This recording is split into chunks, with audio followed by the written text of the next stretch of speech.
नमस्ते दोस्तों, स्वागत है आपका वीके क्लासेस में। जैसा कि आप जानते हो कि एसएससी स्टेनोग्राफर का स्किल टेस्ट कंडक्ट हो चुका है और सभी विद्यार्थी रिजल्ट की और पोस्ट प्रेफरेंस फॉर्म का इंतज़ार कर रहे हैं।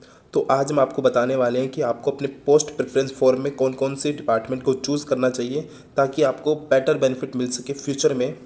तो वीडियो को शुरू करते हैं। वीडियो को शुरू करने से पहले अगर आप हमारे चैनल पर पहली बार विजिट कर रहे हैं तो कृपया चैनल को सब्सक्राइब कर दें और बेल आइकन को दबा दें ताकि आगे आने वाली वीडियो की नोटिफिकेशन सबसे पहले आपको मिले। तो चलिए वीडियो को शुरू करते हैं। सबसे पहले आज हम जो डिपार्टमेंट की बात करने वाले हैं वो डिपार्टमेंट है मिनिस्ट्री ऑफ एक्सटर्नल अफेयर्स। ये वाला डिपार्टमेंट है मिनिस्ट्री ऑफ एक्सटर्नल अफेयर्स। आज हम इस डिपार्टमेंट के बारे में कंप्लीट आपको बताने वाले हैं। ठीक है, तो आज इस वीडियो के माध्यम से हम जो आपको बताने वाले वो है इसमें फॉरेन पोस्टिंग, इसकी फॉरेन पोस्टिंग, सैलरी क्या होती है, इसमें वर्क क्या होता है, प्रमोशन कैसे होता है, सब अदर डिटेल्स, क्या क्या फैकल्टी इसमें मिलती हैं, फैसिलिटीज़ इसमें मिलती हैं, तो कंप्लीट बताने वाले हैं। तो वीडियो को लाइक शेयर सब्सक्राइब। ठीक है, तो सबसे पहले अगर हम बात कर ले इसमें फ़ॉरेन पोस्टिंग की। ठीक है, तो इसमें होता क्या है, इसमें आपको फ़ॉरेन में पोस्टिंग होती है इसकी। आपको इसमें जो मिलता है फ़ॉरेन पोस्टिंग मिलती है, फ़ॉरेन पोस्टिंग का ऑप्शन मिलता है इसमें। ठीक है, तो फ़ॉरेन पोस्टिंग में देखते हैं क्या होता है। ठीक है, फ़ॉरेन पोस्टिंग में क्या होता है, आपको जैसे फॉरेन पोस्टिंग मतलब आप विदेश में रहकर इंडिया को यहाँ पर क्या करोगे, रिप्रेजेंट करोगे। ठीक है, बहुत बड़ी वाली बात होती है जैसे, लेकिन बहुत सारे विद्यार्थियों को क्या कन्फ्यूजन रहता है कि सर नॉर्थ कोरिया है, खतरे वाला काम है। तो ऐसा कुछ भी नहीं है वहाँ पर। ये मीडिया वाले जो आपको भ्रम में डालते हैं कि नॉर्थ कोरिया वैसा वैसा है, वैसा कुछ ऐसा कुछ भी नहीं है। ठीक है, तो ज़्यादा घबराने वाली बात नहीं है। वहाँ पर आप एक एम्बेसडर के तौर पर हो तो आपकी फुल सिक्योरिटी भी होगी। ठीक है, इसमें किसी भी प्रकार की कोई भी नहीं है। तो ये वाला जो ऑप्शन है फ़ॉरेन में जॉब करने का, वो भी गवर्नमेंट, इंडिया का गवर्नमेंट सर्वेंट होकर, तो ये बहुत ही बढ़िया फैसिलिटी है। लेकिन जो ये वाली जो पोस्टिंग होती है फ़ॉरेन पोस्टिंग की, ये ज़्यादातर आईएफएस को मिलती है। आईएफएस जो यूपीएससी क्रैक करते हैं उनको मिलती है। लेकिन अगर आप स्टेनोग्राफर होकर इस पोस्ट को ले सकते हो तो आपके लिए बहुत बेटर अपॉर्चुनिटी होती है इसमें। नेक्स्ट अगर हम बात कर ले इसमें कितना अलाउंस मिलता है।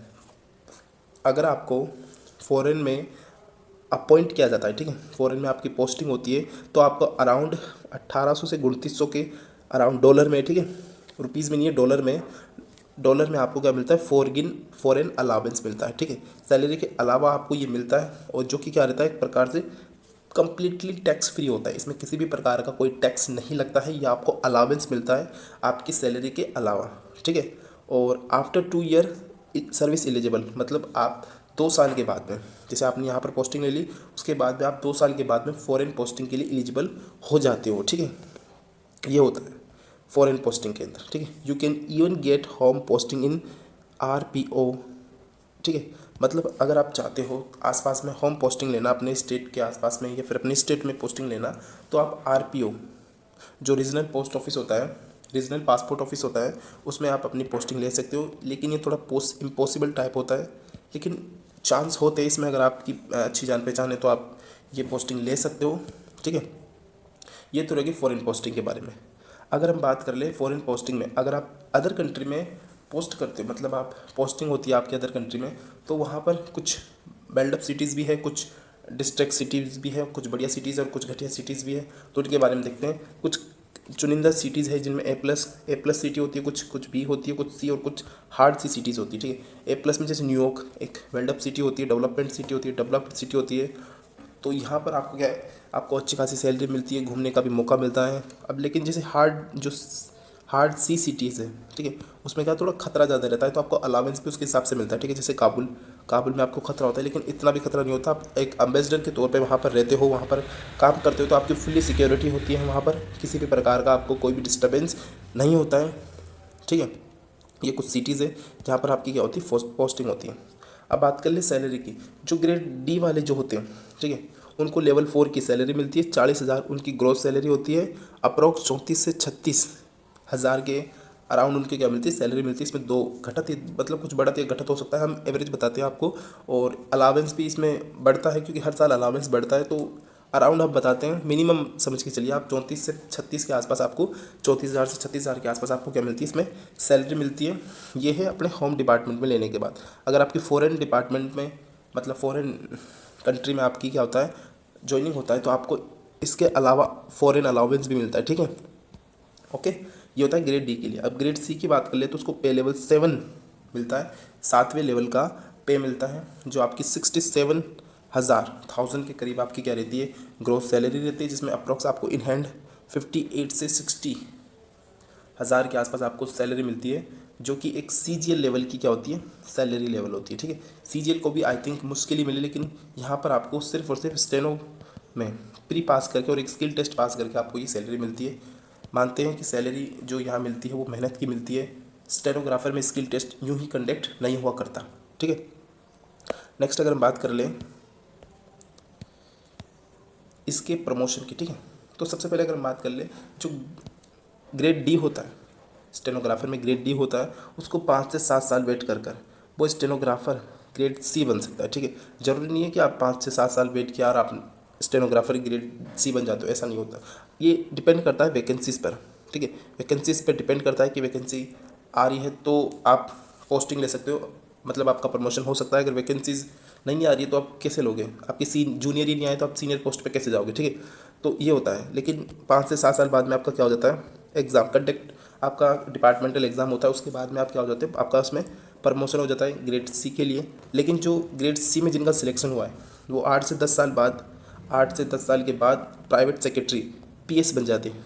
ठीक है, डिपार्टमेंटल एग्ज़ाम से क्या बन जाते हैं, PS बन जाते हैं। और ठीक है, और PS जो प्राइवेट सेक्रेटरी होते हैं वो 9 से 10 साल के बाद में क्या बन जाते हैं, सीनियर प्राइवेट सेक्रेटरी SPS, जो कि एक प्रकार से गजेस्टेड पोस्ट होती है। इसको प्रिंसिपल प्राइवेट सेक्रेटरी कहा जाता है। ठीक है, इसको क्या कहा जाता है, प्रिंसिपल प्राइवेट सेक्रेटरी भी इसको कहा जाता है। ठीक है, और जो प्रिंसिपल प्राइवेट सेक्रेटरी होता है वो 6 से 7 साल बाद में senior principal private secretary SPPS बन जाता है। ठीक है, जो कि एक प्रकार से गजेस्टेड पोस्ट होती है। आप जानते हो कि गजेस्टेड पोस्ट कितनी मस्त जॉब होती है, शानदार जॉब होती है। तो ठीक है, ये हो गया उनका प्रमोशन। किस प्रकार प्रमोशन होता है, ग्रेड डी वाला 5 से 7 साल बाद में ग्रेड सी बन जाता है, और ग्रेड सी वाला 8 से 10 साल के बाद में प्राइवेट सेक्रेटरी बन जाता है, और प्राइवेट सेक्रेटरी 9 से 10 साल के बाद में सीनियर प्राइवेट सेक्रेटरी, जो कि गजेस्टेड पोस्ट होती है, वो लग जाता है। और जो प्राइवेट सेक्रेटरी होता है, सीनियर प्राइवेट सेक्रेटरी, वो 6 से 7 साल के बाद में senior private secretary, senior principal private secretary बन जाता है। ये होता है इनका प्रमोशन प्रोसेस। ठीक है, नेक्स्ट अगर हम बात करें क्वार्टर्स की। ठीक है, आपको यहाँ पर, ठीक है, जैसा कि आपकी इसमें पोस्टिंग होती है तो आपको 1 साल के बाद में यहाँ पर क्या मिलता है, क्वार्टर, रहने के लिए आपको घर मिलता है, क्वार्टर मिलता है। ठीक है, सरकारी क्वार्टर मिलता है। ठीक है, अगर आपकी पोस्टिंग दिल्ली में होती है, हेडक्वार्टर में होती है, तो आपको 2 BH का फ्लैट मिलता है। क्या मिलता है, 2 BH का यहाँ पर आपको फ्लैट मिलता है। अगर यदि आपकी जो पोस्टिंग है वो फॉरेन में होती है तो आपको 3 BH का तो फ्लैट मिलता है, और जो भी नेसेसरी फैसिलिटीज़ होती हैं, ठीक है, वो सभी आपको यहाँ पर मिलती है अगर आपकी फॉरेन में क्या होती है, पोस्टिंग होती है। ठीक है, वैसे 2 BHK में भी आपको फैसिलिटीज़ मिलती है, लेकिन अगर आपकी पोस्टिंग फॉरेन में होती है तो आपको डबल बेनिफिट्स मिलते हैं। ठीक है, नेक्स्ट अगर हम बात कर ले मोर अबाउट फॉरेन पोस्टिंग, क्या क्या अदर फैसिलिटीज़ यहाँ पर देखने को मिलती है। सबसे पहले अगर हम बात कर ले, अगर आपका कोई बच्चा, ठीक है, अगर आपका कोई बेटा या बेटी है तो उसको फ्री एजुकेशन मिलती है इन टॉप फॉरेन स्कूल्स। फॉरेन के टॉप स्कूल्स में आपके बेटे या बेटी को क्या मिलती है, फ्री एजुकेशन मिलती है। You and your immediate family medical covered, मतलब आपको और आपकी फैमिली को क्या मिलता है, मेडिकल फैसिलिटीज़ भी मिलती है। आपके मतलब आपको, आपकी वाइफ को और आपके 2 बच्चों को, ठीक है, 2 ही बच्चों को मिलती है और 2 ही बच्चे होनी चाहिए। ठीक है, और अगर आपके पेरेंट्स भी अगर आप पे डिपेंड है, फाइनेंशियल डिपेंड है, तो उनको भी मेडिकल फैसिलिटीज़ यहाँ पर मिलती है। ठीक है, no language training is required, मतलब आपको जब आपकी पोस्टिंग फॉरेन में होती है, जब आपकी पोस्टिंग फॉरेन में होती है तो आपको किसी भी प्रकार की कोई अदर फॉरेन की लैंग्वेज सीखने की जरूरत नहीं होती है, जैसा कि IFS में होता है। ठीक है, जो UPSC करके IFS बनते हैं उनको क्या होता है कि जब उनकी पोस्टिंग फॉरेन में होती है तो उनको वहाँ की लैंग्वेज क्या होती है, सीखनी पड़ती है। लेकिन स्टेनोग्राफर में ऐसा नहीं होता है, आपको किसी भी प्रकार की कोई लैंग्वेज सीखने की ज़रूरत नहीं होती। लेकिन बेसिकली आपको इंग्लिश तो आनी ही चाहिए, वरना आप वहाँ पर सर्वाइव नहीं कर पाओगे। ठीक है, नेक्स्ट अगर बात कर ले, posting location not depend on SSC rank, मतलब आपके नंबरों पे डिपेंड नहीं करता कि आपकी पोस्टिंग किस लोकेशन पे होगी। ठीक है, ये SSC की प्राइवेट होती है कि वो कहाँ पर आपकी पोस्टिंग देता है। ठीक है, आपके नंबरों पे डिपेंड नहीं करता, नंबरों पे डिपेंड ये करता है कि आपको कौन सा डिपार्टमेंट मिल सकता है, सिर्फ ये डिपेंड करता है, ना कि ये डिपेंड करता है कि आपको कहाँ पर आपको पोस्टिंग मिलेगी। ठीक है, normal station 3 year, hard station 2 year, मतलब अगर आपको नॉर्मल फॉरेन में मतलब आपको फॉरेन में पोस्टिंग मिलती है तो नॉर्मल जगह में मिलती है तो आपको 3 साल की वहाँ पर आपका टाइम पीरियड जो होता है वो 3 साल का होता है।